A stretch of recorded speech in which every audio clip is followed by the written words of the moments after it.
All right, got a new piece of gear here. We got our stove for our hot tent that we just got for Christmas. I don't remember the exact name of it. It'll be displayed right here. It's be the first burn today. Normally, you'd see people firing it up in the brand new hot tent, but for us, we want to take a burn outside first to figure out how the stove exactly works before we put it inside. And also, a lot of times when anything metal is made or fabricated, it has oil on it, and that will help with the machining process, or it could be to prevent rust. Now, I know this is stainless steel. I think the stove was $120 or $140, so there's no guarantee what grade of stainless steel or if every single piece is stainless steel. So our first burn, we're going to take place outside, burn off any oil that may be left over or if there's any painted surfaces inside. All right, so now some quick features of this stove. It has fold-out legs on the bottom, so it actually packs down fairly tight. It does stay lower to the ground. However, that could be a good thing depending on how close to the ground you are sleeping in your tent. Has a fold-out rack, dry some gloves off, keep some food warm. It does have tiny little springs on the doors. However, I don't know how well that's actually going to work out. Glass on the front, glass on the side. Has a small hole in the top that you can remove for cooking. We'll see how that goes later on. And then it has room inside the stove for all of the stovepipe.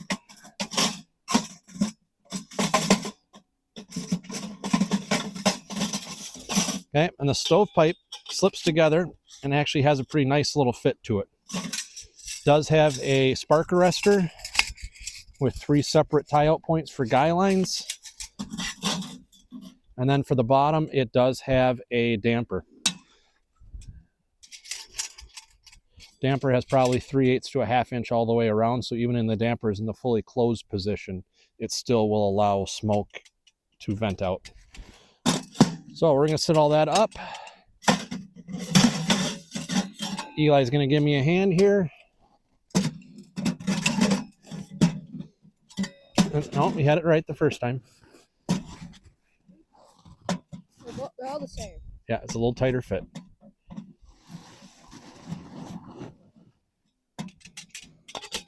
Here, you put the ones.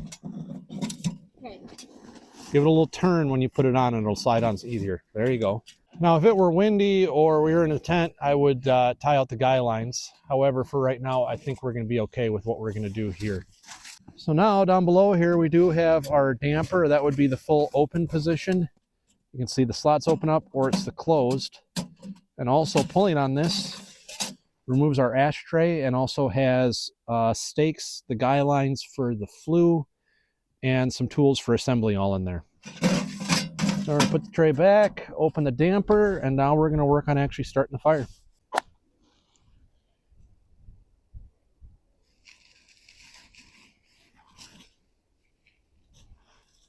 If you guys go on the other side, you can actually watch it start through the glass.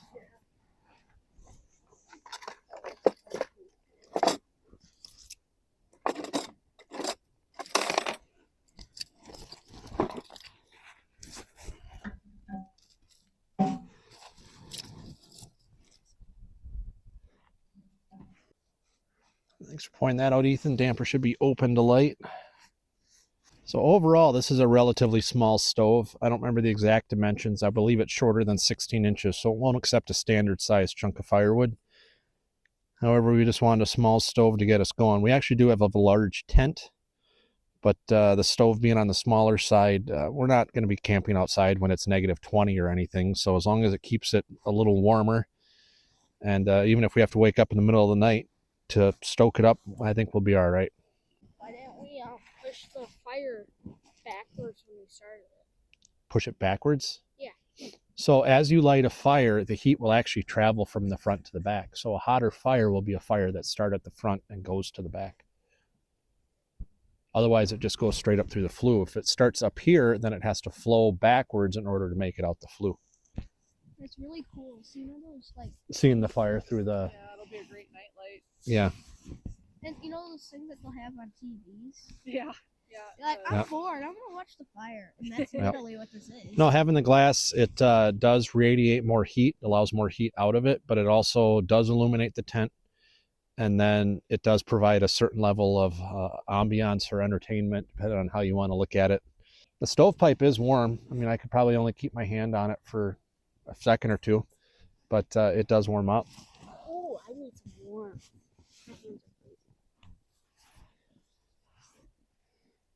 Warm, isn't it? No. It's pretty warm. Okay, I said it was warm, and I don't want to keep my hands on it for too long. You guys are like, oh, let me put my hand on it.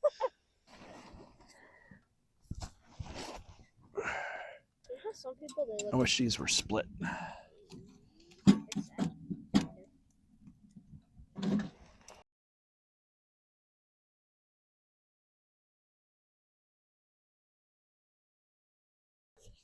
So definitely limited on firebox capacity. Those aren't very big logs getting put in there, probably 2.5 or 3 inches in diameter, probably be about the largest size that can fit. However, sometimes that's the easiest firewood to gather when you're out camping, so that's not a terrible thing either. So overall, I like how this is going. We are getting some discoloration on the flue. That's kind of to be expected from a fire. Everything seems to be working pretty well. No crazy odors coming off of it. So most of the oil or paint, if something was painted, does seem to be cleaned off. So pretty good sign there.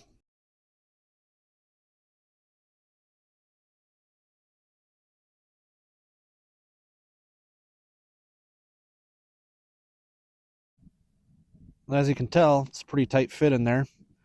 However, it's a smaller stove, so it's what you get. You get what you pay for. So we're gonna let this thing go for I don't know. Let me let it go for an hour and see how it does. I'm gonna turn that damper down a little bit, and we'll check back on it later. All right, swinging back out here, check on the wood stove. I could watch it from the house. I could see a glow about 2 hours after I was last out here. Now earlier I said I shut the damper. It wasn't the damper, it was actually the draft control. So I could have slowed the burn down on this fire considerably. Okay, so let's take a look at it and see what we got. So as you can see, we still got some coals going in there. And if I put my hand on the top here, ooh, that's warm when you touch it. So it's still putting off a pretty decent amount of heat. So if I were to have messed with that damper and closed that down, I definitely could have gotten probably 3 or 4 hours of burn time out of this. So, which to me, for a little stove like this, pretty good. Anyway, thanks for watching.